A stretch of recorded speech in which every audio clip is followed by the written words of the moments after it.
नमस्कार, आदाब, सलाम। मैं अब्दुल हफीज़ गांधी हूं और आज मेरे साथ मौजूद हैं एटा लोकसभा से प्रत्याशी समाजवादी पार्टी के श्री देवेश साके जी। आज सुना है देवेश साके जी ने कोई अपना घोषणा पत्र बनाया है। ये गांव-गांव गए हैं और वहां की समस्याएं इन्होंने डायरी बनाकर लिखी हैं और उसी डायरी में से इन्होंने कुछ प्रमुख घोषणाएं अपने घोषणा पत्र में लिखी हैं, जिसे हम स्थानीय घोषणा पत्र कह रहे हैं। आइए पूछते हैं क्या है इनका अपना घोषणा पत्र जो एटा और कासगंज के लिए है। निश्चित तौर पे मैं लगातार 90 दिनों से क्षेत्र में घूम रहा हूँ। क्षेत्र में समस्याएं बहुत आई, मैं उनको डायरी में नोट करता रहा। उन समस्याओं में से कुछ जो विशेष समस्याएं हैं, राष्ट्रीय समस्याएं हैं वो मैनिफेस्टो में ली गई हैं और जो प्रादेशिक समस्याएं हैं वो भी मैनिफेस्टो में ली गई हैं। लेकिन मैंने अपना यहाँ पे अलग मैनिफेस्टो बनाया है जो काम मुझे करने हैं, यानी कि स्थानीय लेवल पर क्या करेंगे। हाँ, क्या क्या करेंगे। तो उन जो समस्याएं आई थी उनमें से मैंने कुछ विशेष जो समस्याएं हैं जनपद की और लोकसभा की, उनमें से कुछ समस्या चिन्हित की है और लिखा भी है। आप कहें तो मैं बिल्कुल पढ़कर सुनाइए जनता को। सबसे पहले तो सोरो तीर्थ स्थल को 24 घंटे बिजली के साथ साथ विकास से जोड़ा जाएगा, ये एक प्रमुख मुद्दा है। और एटा कासगंज में सरकारी यूनिवर्सिटी का निर्माण करेंगे। एटा कासगंज में मेडिकल कॉलेज की स्थापना कराने का काम करेंगे। कासगंज अमापुर रोड पर दोनों फाटकों पर अनाज मंडी मार्ग पर जाम से निजात दिलाने के लिए अंडर बाईपास बनाएंगे। अंडरपास बाईपास बनना बहुत ज़रूरी है क्योंकि यहाँ अधिकतर जाम लगा रहता है और इसी रोड पे मेरा कार्यालय भी है, तो मैं भी उस चीज़ से जूझ रहा हूँ। वो बहुत बड़ी समस्या है। और चौथा जो है इस्माइलपुर महमूदपुर से राजेपुर कुर्रा तक गंगा नदी के किनारे पक्का बांध बने, जिससे बाढ़ की समस्या जो बहुत बड़ी समस्या है। जी, जिससे बाढ़ की समस्या से निजात मिल सके। हजारों एकड़ जमीन वहाँ जलमग्न हो जाती है, किसान परेशान रहता है बहुत ज़्यादा। और कई बार प्रशासन ने भी कोई वहाँ पे काम नहीं कराया, इस बार भी कोई काम नहीं हुआ। और एक प्रमुख मुद्दा ये भी है कि कासगंज और एटा रेल लाइन बनाई जाए, क्योंकि जो वर्तमान सरकार है वो कई बार यहाँ के लोगों को छलावा दे चुकी है इस रेल लाइन का। लेकिन मैं विश्वास दिलाता हूँ कि ये रेल लाइन अगर मुझे यहाँ से प्रतिनिधि चुना जाता है तो मैं ये सदन में जरूर रखूँगा। मौजूदा सांसद जब भी इलेक्शन लड़ने आते हैं इस मुद्दे को उठाते हैं कि एटा कासगंज को जोड़ेंगे, लेकिन जुड़ता नहीं है। आपका प्रयास रहेगा कि इसको आप जुड़वाएं। सबसे पहले तो सदन में इस चीज को उठना चाहिए ना। बिल्कुल। तो और सावर गंडुड़वारा पटियाली और दरियागंज का बाईपास बनवाने का काम करेंगे, जिससे यहाँ पे जाम से समस्या का निदान हो सके। यानी कि जो नहर गई है गोरा से उस नहर के केवल वही चला है और दूसरा कोई ऐसा है नहीं जहाँ से बाईपास। नहर की पटरी पे एक रोड चौड़ा करके वो बाईपास बन जाएगा। जी।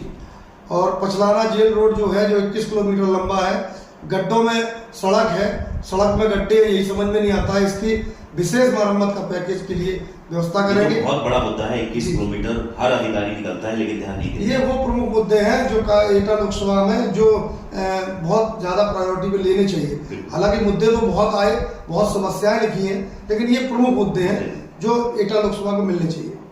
रोजगार को बढ़ावा देने के लिए स्थानीय स्तर पर फैक्ट्री लगाने का भी काम करेंगे, इसके लिए भी हमने सोचा है। और बरगेन में बिजली उपकेंद्र लगाने के लिए कार्य करेंगे। कादरगंज में पक्का घाट बनवाने का भी प्रयास करेंगे। और अमापुर से एटा तक मार्ग चौड़ीकरण ये बहुत ज़रूरी है, क्योंकि इस पे बहुत ज़्यादा वाहन है।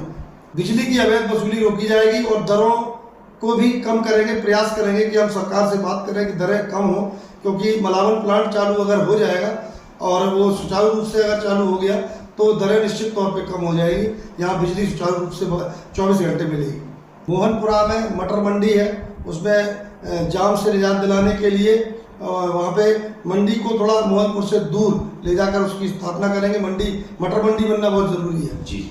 मारहारा तहसील बनाने का काम करेंगे। मारहारा तहसील के साथ साथ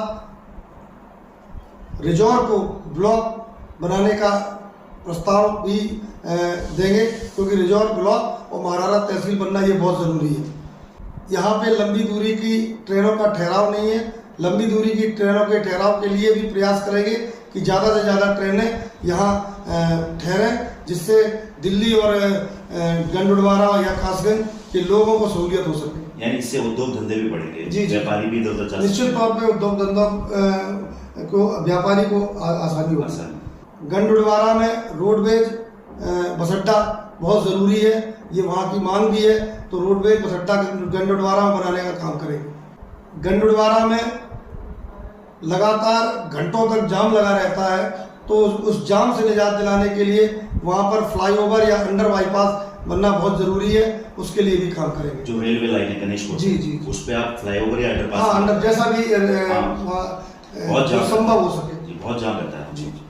और मैं एटा लोकसभा के सभी जनता से कहना चाहता हूँ, अगर मैं यहाँ से प्रतिनिधि चुना जाता हूँ तो हर हफ्ते समाधान दिवस और संपर्क दिवस के रूप में हर विधानसभा में मैं रहूँगा, ऐसा मेरा विश्वास है।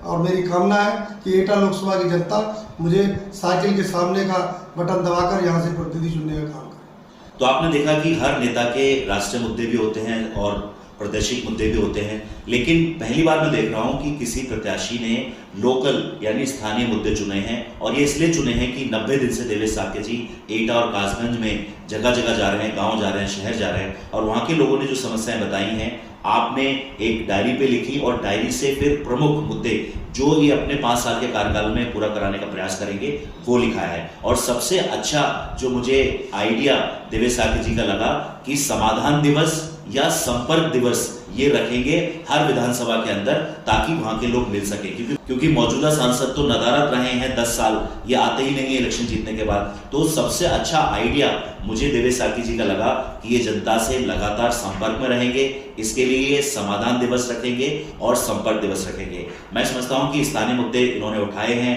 हर तरफ के मुद्दे हैं, एटा के मुद्दे भी हैं, कासगंज के मुद्दे भी हैं, ये उन्होंने यहाँ पर उठाने की कोशिश की है।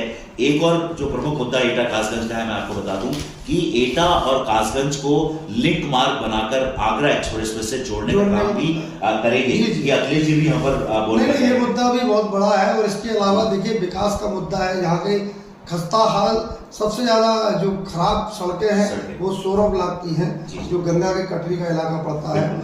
उसमें भी जहाँ तक मेरा प्रयास रहेगा उनसे, या तो मुझे किसी निगम से या किसी बंद मिलता है तो उनमें सीसी रोडें बनवाने का काम करेंगे, क्योंकि लगातार बाढ़ के कारण वहाँ की रोडें खस्ता हाल है।